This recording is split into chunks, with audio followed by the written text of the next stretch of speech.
Hello, BookTube. All right, we're going to continue with my 14K Q&A. If I seem lit differently, it's because it's a different day, different time of day. And if I seem a little crestfallen, well, yeah, it's always a sad thing when a guest goes. I had a great few days, and now the place seems so much quieter. But I'll talk to you. That will help. So we've already done two parts to this. We're just going to keep going. The next batch of questions is from Omnipotent Poobah. Rumors concerning the demise of the Donahue Q&A have been greatly exaggerated. Yes, we should do a lot more of them than we do. Two questions. Number one, I read somewhere recently that Julian Barnes said he was unaware of the classic Frank Kermode book when The Sense of an Ending was written, and that the identical titles are purely coincidental. My spider senses tell me this is unlikely / tongue-in-cheek, but I will defer to your judgment on the matter.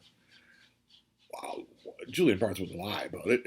I think probably what's more likely here is that he encountered it. Probably he's seen it in bookstores a million times. Probably he's held it, heard about it, certainly read about it in the Times Literary Supplement or the New York Times Book Review, stray mentions here and there, and that it lodged in his memory, but without any of the specifics, so that when the time came, it felt natural. It felt right there to hand. I don't think there was anything nefarious.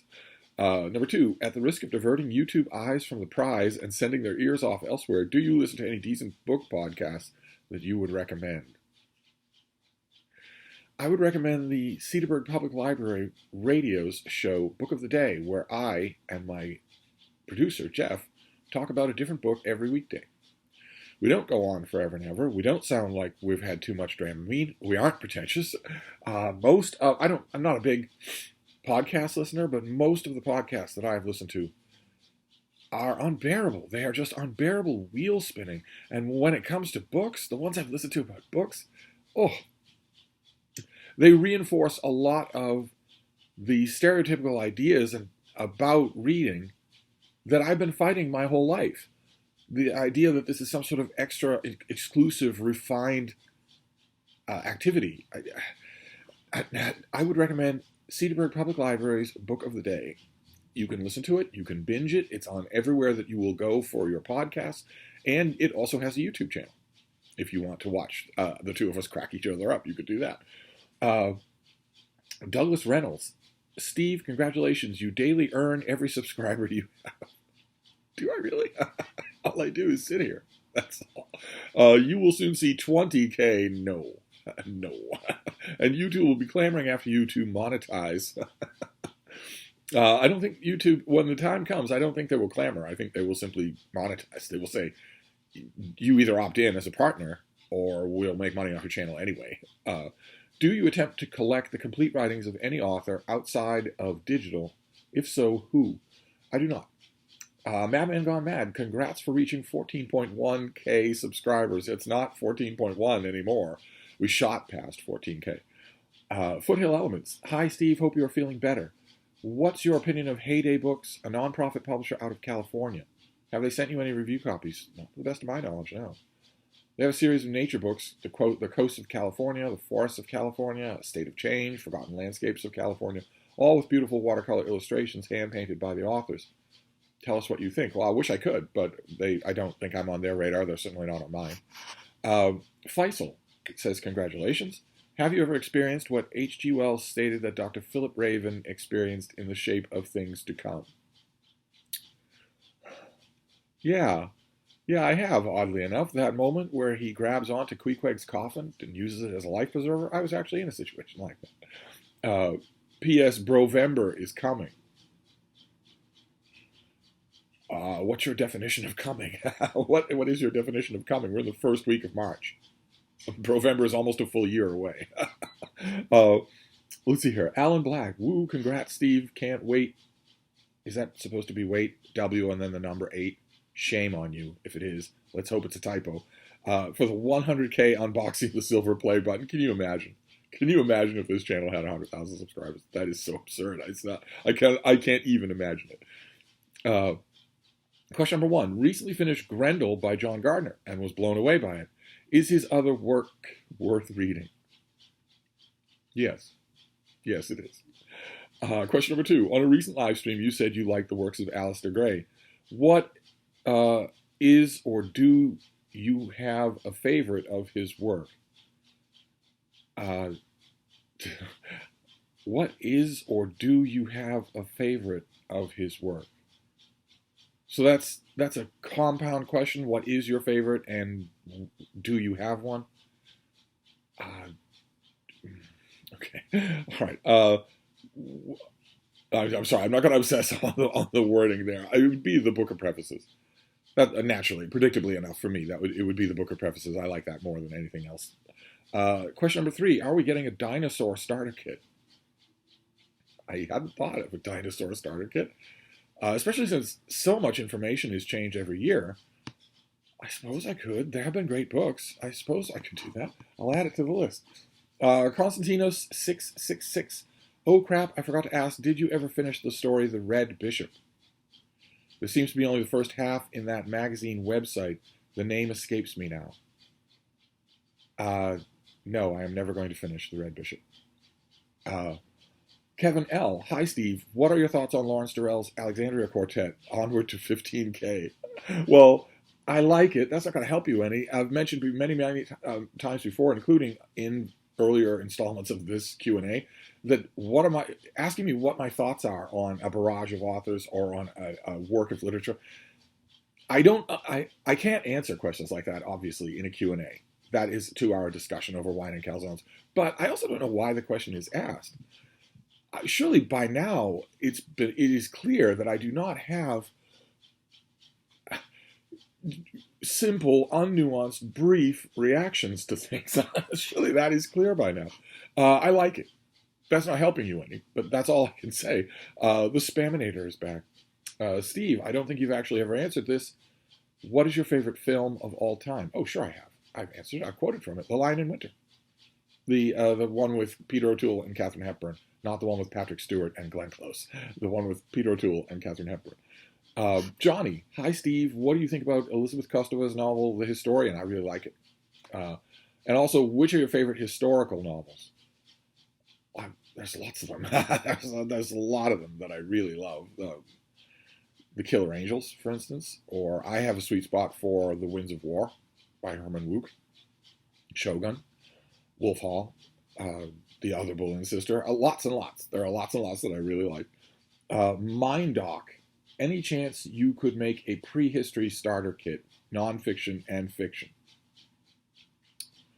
Well, there's a chance. It's not a good one, but there is a chance. The Spaminator is back. Steve, what is the most money you've ever spent on a book?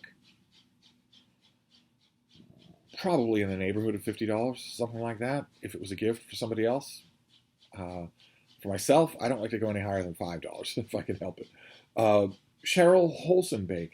Hey, Steve, did you resurrect Condi or order a replacement? I'm considering a rice cooker myself and wondering if you have any recs. I couldn't fix Condi. Something went wrong, so I ordered a replacement. And you really, there's no such thing as recommending it. They're such simple pieces of technology that I think that's part of the reason why they're $15. So just go and spend $15. When something is that cheap, and that easy to use and foolproof, they don't last forever, but they work foolproof when you have them. There's no point in recommending one over another, right? You just go on Amazon and order a $15 rice cooker, and boy, oh boy, are they convenient. They are really, really nice. It is a world. When Condi died, my rice cooker Condi died, I went back to cooking rice on the stove, and a rice cooker is infinitely more convenient. So it really will be habit forming for you, I bet. Kevin O'Connell, congrats on 14K. What would your superpower be? What would my superpower be? Non-typable blood? Immunity to pain? No need for sleep? Ability to communicate with a different species? So many superpowers, so little time. I used to say, forever and ever, the answer to this question would be flying. Of course, everybody's first answer. But it wouldn't be, you still, unless you change the whole world with your answer. If the one thing that's changing is suddenly I can fly by an act of will, then I'd have to fly in this world. And where could you do that? If you were the only one who could do it, where could you do that? How would that not ruin your life? But as I've gotten closer and closer to 29 years old, that even hypothetical answer has been replaced by a very humble kind of telekinesis. Very humble. I don't need to be lifting an X-Wing fighter out of the swamp. I just need to be that thing over there. I want to bring it over here to me. Just that. A very simple kind of telekinesis. Quintessential Read says, Jack Edwards has threatened to publish a book. Do you plan on reading it when it's released? Yes, of course I do. Nick Piccarilli, after watching a President's Day video, I was wondering what you think the best run of consecutive presidents was. I don't know of any good run of consecutive presidents. The Spaminator is back. Steve, if you could choose a setting from one of your favorite books to live in for a week, which one would it be? This question used to crop up in tags all the time that I tried to do on this channel. It doesn't apply to me. The settings that are in the book are poorly described. They are very, very incompletely described, even when the author goes on at great length about them. I still don't know enough about them. They strike me as one-dimensional. I don't want to lose two of my dimensions in order to spend a week there. And you can't say, the response to that can't be, well, if you could play along, pretend they're real. Well, I'd like to pretend they're real, but that would require them to be written that way. And I'm happy where I am. Tolstoy 111, congrats. Do you like Alan Walker's musical biographies? I got all the way through the list biography, every mammoth volume after mammoth volume. And I thought it was incredibly thorough. I very much liked some of the musical judgments, but maybe it's just that I'm philosophically opposed to biographies that go on that long. but I think I might have read one other. Didn't he write a book on music? Not a biography, but a book on music. I think I read something like that, or maybe I'm thinking of just an article somewhere. But the list books, you would have to be phenomenally interested in list in order to read them. If you are, they're obviously the greatest thing written on the composer. Joel Swagman, any updates on your planned series on the life and works of Ovid? Is that still something you're thinking about doing? I had a dream that in 2023, a whole bunch of booktubers would pick a favorite author of theirs, someone that they know and love, and spend the whole year rereading that author, talking about that author, and it just that dream sort of fell apart. So I'm not thinking about doing such a thing. No. The Spaminator. Look, Steve, it's like our first encounter all over again. Let's start the mayhem. What do you consider the best biography of Abraham Lincoln? Well, you didn't say one volume. Good, because I always get that. I would say Carl Sandburg is probably my favorite. I think it's the best in terms of readability. I don't think the research is all that bad. I think the research is pretty good. I think it's a fairly major thing. I don't quite know why it did really well. It did really well when it was originally out. It was optioned for paperback right away. It was optioned for Book of the Month Club right away. But it's forgotten now, and I don't think it should be. I really kind of wish that it were a Penguin Classic, a one big fat Penguin Classic. Mindoc is back. Who would play Steve in the Steve biopic? Need you ask? It would be Timothy Chalamet, of course. The Spaminator. Steve, what was the first piece of tech you bought? It was an EEE PC. I've mentioned it on this channel. I think I might have shown it on this channel. A little 11-inch plastic netbook called an EEE PC. Nothing special at all. I have it still. I did an enormous amount of work on that machine. Enormous. It was my first laptop. It's the first thing that introduced me to the world of pure comfort that you meet when you have a laptop computer. Before that, I'd had desktop computers that I didn't pay for. I was borrowing, or the machines of others, because I thought I'm never going to use these things enough to own one on my own. And then I became aware of laptop computers, and it changed everything for me. It really did. It changed everything for me. It is so incredible no longer to be yoked to a desk. And it didn't just change that element of personal freedom. It also changed my physical surroundings. It changed the way I work. And that is wonderful. It's only a purely positive change. And I worked on that machine so much. Oh my God. The keys, had the embossed letters on them, and the A, S, and D key. I not only wore the lettering off, but I started hairline cracks in the thick, heavy ceramic of the keys themselves. And then finally, it got some sort of malware, and I didn't know anything about tech at the time. There was a kid who solved all my tech problems for me, and he didn't live near me, so if I had a tech problem and something went wrong with the computer, I was just stuck. I was just stuck fuming and raging until he could look at it. And he was able to save the device. He was able to get it running again, to get it working again, but there had been some sort of partition, and he couldn't save anything on the other side of that partition. So it was a drastically impaired machine, and it would be, I'm sure, stone knives and bearskins now compared to even a rock. I have a very basic MacBook. I'm sure that it would be nothing compared to that. I bet it has almost no onboard storage. I bet I'd be willing to bet that if I were to fire it up, I fired it up a few years ago and it's still turned on. I have the power cord and everything, but I'd be willing to bet that if I fired it up now, it would not have the reach even to connect to Wi-Fi. I'm only saving it because for a long, long time it was my only piece of tech, and I pounded on that thing. We were teaching each other. The EEPC, Spunky, was teaching me about the liberating effect of having a laptop as opposed to needing to sit at a desk. And I was teaching it what typing is all about. I went to that thing from either keyboards that weren't mine or from manual typewriters. So hence the cracked keyboards. I was training myself to type a little softer. Let's see here. Afro Sci-Fi's Ian's Comics 78. What is your favorite Michael Moorcock novel? Probably Gloriana.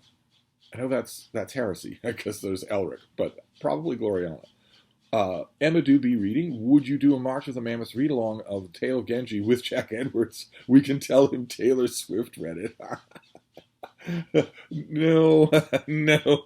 There would need to be a slight bit more parody in order for a read-along of such an ambitious work to happen. Although, I think it would be, in a way, kind of fun, probably for both of us, to do a read-along of one of the 150-page silly little contemporary books that he seems to love.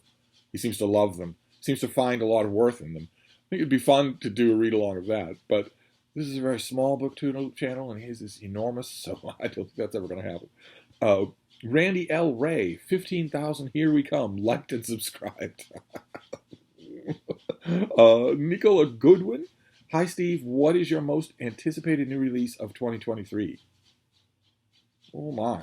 Well, the thing is, I don't know. I have a lot of ones that I'm looking forward to, but the ones that, so to speak, I would anticipate if I knew about them are the raft of things that are coming out in the second half of the year, especially in the autumn. That'll all be, so-called Steve books, and I don't know about them. They're not listed anywhere yet. Most of them aren't. So, most anticipated now, I can't think of one. There's so many things I'm looking forward to, but not most. Well, no, I mean, 2023 is the year that we're going to get Richard Norton Smith's biography of Gerald Ford. That's been promised for a long time. No, there's no one that sticks out. Let's see here. Lents in. When and how did your love affair with books begin? As a child, were there lots of books in the house? There might well have been, but I didn't pay them any mind. My childhood friends couldn't read. They did not know any languages except their own. So I came late, and I came to it through the offices of one particular person, one teacher, who opened my eyes to what reading could be. I wonder how many of you have had a teacher like that. It's an amazing experience. Let's see here. H.S. Christina says, congratulations. Thank you. Chrisam70, what were some of the books you took along with you on your travels? I took a set of them here in this footlocker. I took a set of them on the bottom of the footlocker. Herodotus, of course, Chunk of Livy, Marco Polo, Horace, Dante, I did a list of them once upon a time, but I never changed it. I never changed those books. I read them in all weathers, in all environments, in all circumstances, but I never went to a bookstore or anything like that, unless it was to replace one of those volumes that I had lost, that had been destroyed somehow by a porcupine or something. Uh, Aaron says, do you intend to make a writer's starter kit soon? Why soon? Why not do it right now? Mm-hmm. My writer's starter kit is start writing. There you go. That was easy, wasn't it? You honestly think I'm going to make a video of books about writing for you to procrastinate with? You think I'm going to help you to procrastinate when you already do it in epic proportions, epic amounts of procrastination? You think I'm going to add to that? Here are some books you should read? No, no. The only way to learn how to write is by writing. Trial and error, practice. That's the only way. You fuel that with reading, but you can read anything. The fuel can be anything that you read. But the only way to do it, the only way to get good at it, is to keep doing it. So, Aaron, have you written today? Did you write for an hour today? Did you write yesterday? Did you write the day before that? Are you always writing? Are you always trying out new styles, new pacings, new things like that on the page? Not reading about trying it, but trying it on the page. If your answer to any of those questions is no, then you don't need a writing starter kit. You need to start writing. But I don't want to lecture. Edmund Karcher. Steve, are you aware that BookTube may soon be mentioned in the DSM regarding adult attachment disorders? I don't doubt it. Constantino666. Also, any chance of publishing your NaNoWriMo novels? You wrote them, so why not? I have thought of that. This whole idea of publishing with Amazon has sort of stalled in the early months of 2023, but I'm still hoping that it will roar back to life. I've got a manuscript that's out there and ready to go, and doing that would give me a lot of experience for putting together anything else, any of those old NaNoWriMo novels. For instance, there are lots of other novels that I have that weren't for NaNoWriMo because I didn't know that it existed. The Spaminator. Steve, 2 years ago, we lost our Basset Hound Molly. I've missed her lately. I loved when she would sing the song of her people. Those of you who maybe don't know what the Spaminator is talking about, Basset Hounds have a very particular sound. I'm sure you can YouTube it and see. Could you see yourself having another Basset? Well, I mean, I could see myself having anything. I never saw myself having a 10-pound terrier. I never pick these things. The dogs that come into my life make their own way here. So, just like Lucy did. This is exactly how my Basset Hound made it into my life. I found her in traffic, running around in traffic. Totally happy, totally confused, 8 months old. No chip, no wanted posters, no notices on Facebook groups, no nothing like that. Just like she dropped out of the sky. I imagine that if that would happen with another Basset Hound, I don't know. I don't see that it would. But if it were to, or I have a neighbor who has a Basset Hound, and if there were to be some catastrophic event in her life, and she were to knock on the door and say, "I realize this is a lot, but would you take this dog?" If something like that were to happen, well then yeah, I'm not going to go out and seek one. I don't go out and seek the dogs I get. Who knows what the next person will be here. Edward Craig says, why doesn't Philadelphia hold a place in the collective consciousness the way Boston does? Because it stinks. That's why. Foul-feeted, fuming, foggy, filthy Philadelphia. The Spaminator. Steve, do you like the Raymond Chandler detective novels? If so, which one is your favorite? I do like Raymond Chandler. He's very easy. He's very predictable, but I do like him. I think Farewell, My Lovely is probably my favorite one. Farewell, My Lovely has flaws. Certainly there's one that's really noticeable, but probably that's my favorite one. The Spaminator. Steve, what's the most effective way to remove blood from spandex? Asking for a friend. Oh, just buy new spandex, you cheap bastard. Jenny Parks. Do you know how to tell the difference between self and trad published books on Kindle? Is that traditional? I'd like to read more self-published work, but I don't know how to tell them apart. Well, I tell them apart because you can just look at who the publisher is. If it's traditional publishing, it will be a traditional publisher. It'll be a name that I know. It won't be something just made up, and there'll be a website, there'll be people involved. Even if you don't know the name, if you look up the publisher and there's a website and people involved, if they call for submissions, in other words. Whereas if you type in the name of a publisher of a book you suspect is self-published and it comes up with the author's website, then they're self-published. I'm very encouraged by the way that the margin between them is thinning all the time. I'm very encouraged by the fact that you need to ask this question: how do I tell them apart? I like that. I want it to be impossible to tell them apart. That it would be great if no book flew under the borrowed prestige of, W.W. Norton or Penguin or Harper or whatever. It'd be nice if we judged all these things the same.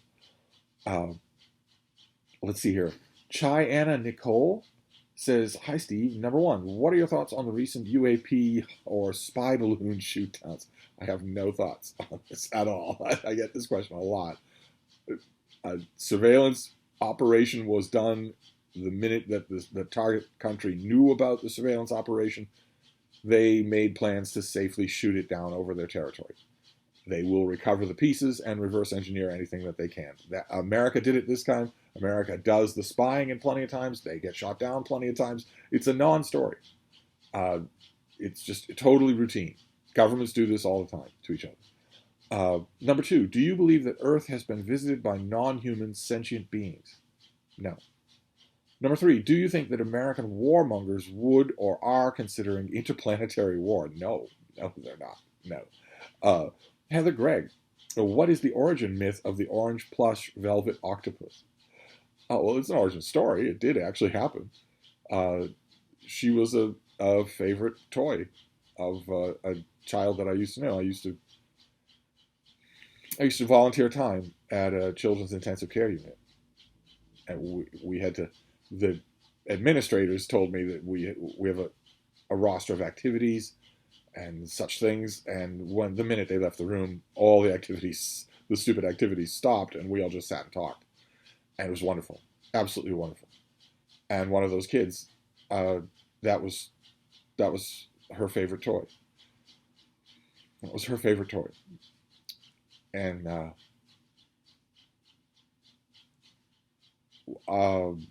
when it was completely clear, when she knew that she wasn't going to get to enjoy it anymore, she gave it to me and asked if it could be in one video. So it's in a lot of videos. That little octopus is in a lot of videos now. Jerome Jacobson, who do you think might finish A Song of Ice and Fire when George R.R. Martin dies? Do you think he's still capable of finishing the series? I have no idea who will finish it.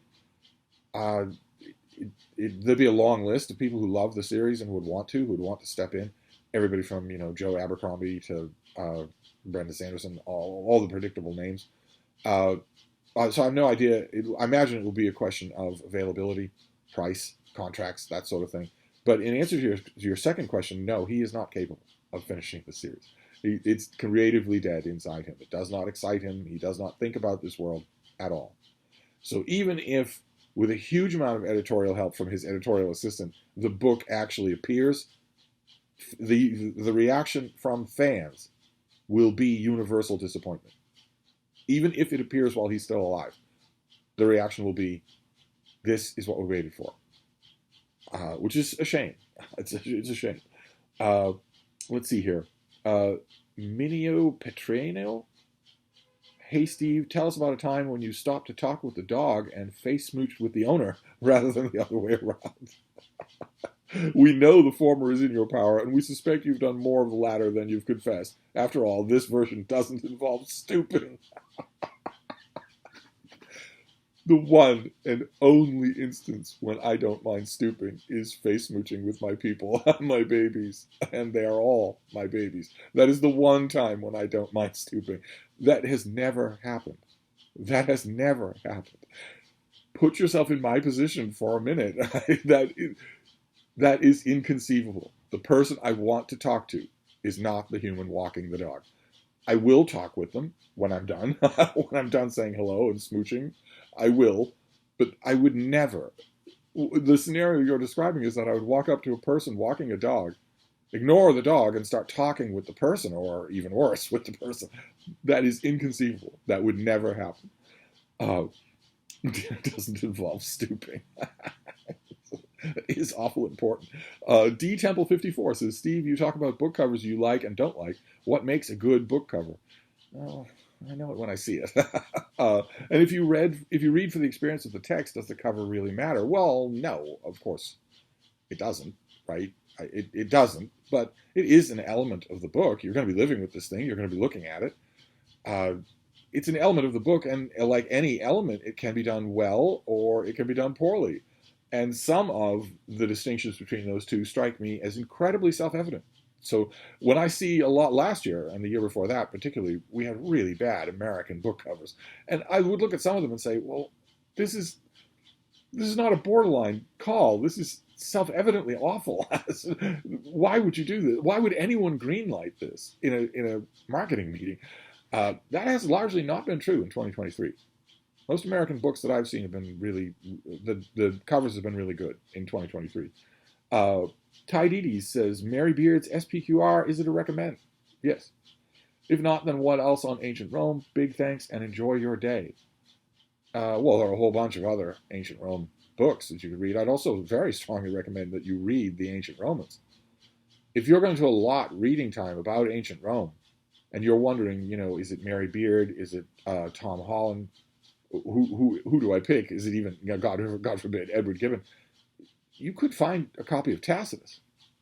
He's every bit as readable as they are, and he is himself an ancient Roman. So if you haven't done that, you might consider the annals and the histories of Tacitus. They're really good. They really are. Let's see here. The Spaminator. Steve, do you play any musical instruments? I don't. No. Richard Swartz, your favorite World War II novels?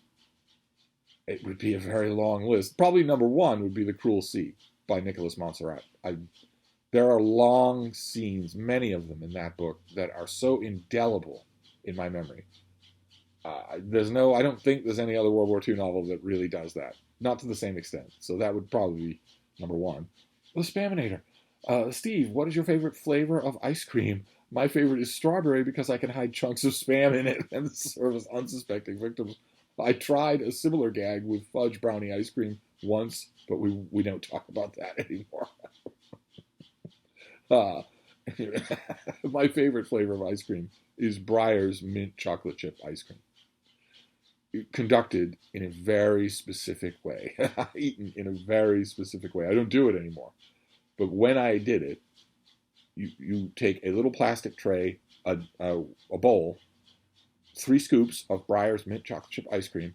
You put it all in there. Then you put the bowl in the microwave for 1 minute, which causes it doesn't melt the ice cream to soup completely. Instead, it melts it just enough so that there's a little moat of liquid around the remaining lump of ice cream in the middle. But more importantly, it allows the chocolate chips, the mint chocolate chips, to sink through the now slightly more liquid ice cream and form a layer at the bottom, like the La Brea tar pits, only made of heaven. Then you slurp off the liquid ice cream, you eat the semi-liquid ice cream, and then you've got all the chips at the bottom. Oh, I haven't done that in 20 years. Let's see here. Sam says, as someone who knows a lot about U.S. political history, what are your general thoughts about a possible rematch between Biden and Trump in 24? It blows my mind that in a nation of 300 plus million people, these are supposedly the best people we can find. Well, but they aren't supposedly that anymore. Whatever slight vestige of that idea that the people who are running at the end of the race are the best of the best was ripped to shreds in 2016. So that doesn't exist anymore. When you see the two people standing at the end of a presidential campaign, you can no longer say, are these supposed to be the best? The best choices? No, they're the most financed with dark and visible money. That's all. And I myself am baffled by the prospect of a Biden-Trump rematch in 2024. I myself am baffled by that for a number of reasons. Biden is simply too old. It would be unbelievably generous to say even that he has lost a step. He's lost a lot more than that. And he knows that. When he was campaigning, he campaigned by saying, I will not seek a second term. That seems to have gone right out the window. But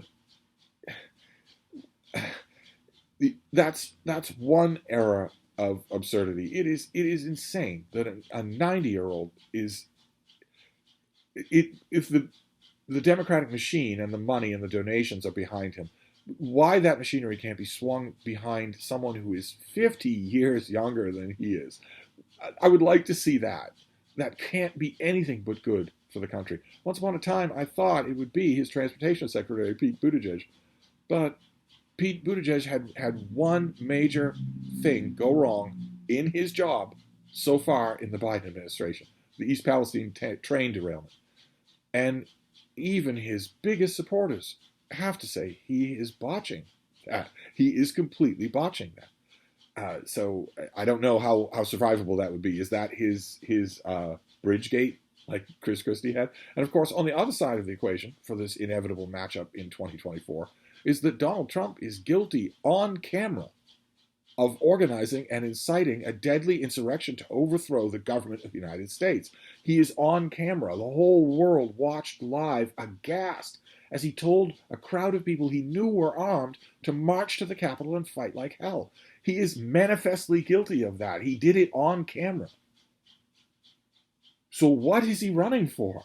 Why is he running? He doesn't trust any voting at all, even the election that he won, he says was rigged. He doesn't trust the mechanism of voting, and he is certainly not running for president of the United States. He doesn't like America. He tried to overthrow it. At the very least, I think, it should be a rule that if you are guilty of trying to overthrow the government in an armed insurrection, you do not get to run for president. It is so absurd that we're even having this conversation. So, fortunately, or rather unfortunately, it's not going. I don't think I'm 90% sure that it's not going to be the issue that I'm thinking about. I think it's going to be. There are 150 million people, 150 million adults in this country who have been busily, energetically, nights and weekends working for the presidential election of 2024. And I don't mean printing fly leaves and knocking on doors. Hopefully we'll still be talking when it's happening and we can compare notes on whether or not the best people are running. But if Biden seeks re-election, and if Trump is not indicted and imprisoned or executed, then it seems like it will certainly be those two. that is mind-boggling to me. But anyway, we're over time here. Let's pause this and we'll come back for another video.